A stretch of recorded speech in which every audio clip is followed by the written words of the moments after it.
I'm actually an executive at the Boeing company in El Segundo. I've been there 30 years. I was there when it was Hughes Space Communications, and I built satellites. Started out as a test engineer, been fortunate to travel around the world launching satellites, and now I'm the director of operations. So the amount of people that work directly for me is on the order of 200 and growing. You know, I have the operations piece, so the folks who actually build the satellites work for me. They're a representative group from the Carpenters Union, and they work for me, and they do a great job. The area that I run has a big portion of the site support that area. So indirectly, there's probably another few hundred that are reporting into operations, supporting the build and test of the factory. They don't directly work for me, but they work for my peers, and collectively we work to make sure the satellite gets built and tested and launched.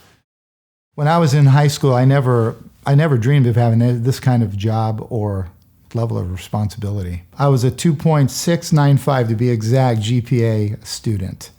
You know, I was not on the dean's list, let's put it that way. I wasn't a good student. I was C average at best, but I had really great work ethic. You know, growing up, my dad had his television repair shop, Tony's TV in San Pedro, and we were always at the shop helping, whether, you know, answering phone calls or carrying the toolbox into people's homes and, you know, helping my dad, whatever he needed. I mean, that's what we did. You know, my mom was there too. We all worked together. And I was probably there since I was maybe 8, 9 years old, but, you know, every day after elementary school, junior high school, and high school, we were at the shop, right? My first job was washing dishes at Marie Callender's up on Western. Did that for a couple of years, and then eventually I went and worked for Vaughn Supermarket right there in Park Plaza. I transferred eventually out of the San Pedro Vaughn's to work in Diamond Bar because I went to college at Cal Poly Pomona. I transferred from Harbor College. And then I transferred back after 2 years of being there. So I was working in the check stand, and this lady comes through my line, and she starts asking me, where have you been? And I said, well, I was at Cal Poly, got my degree in engineering. Oh, great. You have a job? No, I don't have a job yet.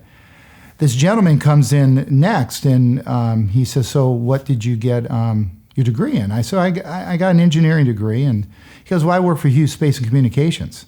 I go, really? Are you hiring? He goes, no. I said, okay. Here's your change, your receipt, have a nice day. His name was Ted McLean. So I'm working at the check stand, having another customer come through, and I turn around to bag their groceries, and there's Ted. He has his receipt tape, and he says, hey, send me your resume to my house. So it says Ted McLean, 1829 Taper Avenue, San Pedro, California, 90731. That was 30 years ago. I still have that receipt tape today. And so sure enough, I sent my resume. Remember, for those watching, no cell phones, no internet, no email, taking a chance on me, right? And I got the interview and eventually got the job. So one thing I like to tell young people today, because I speak to a lot of young people, students at all levels of their education, I tell them you're always being interviewed. You are always being interviewed.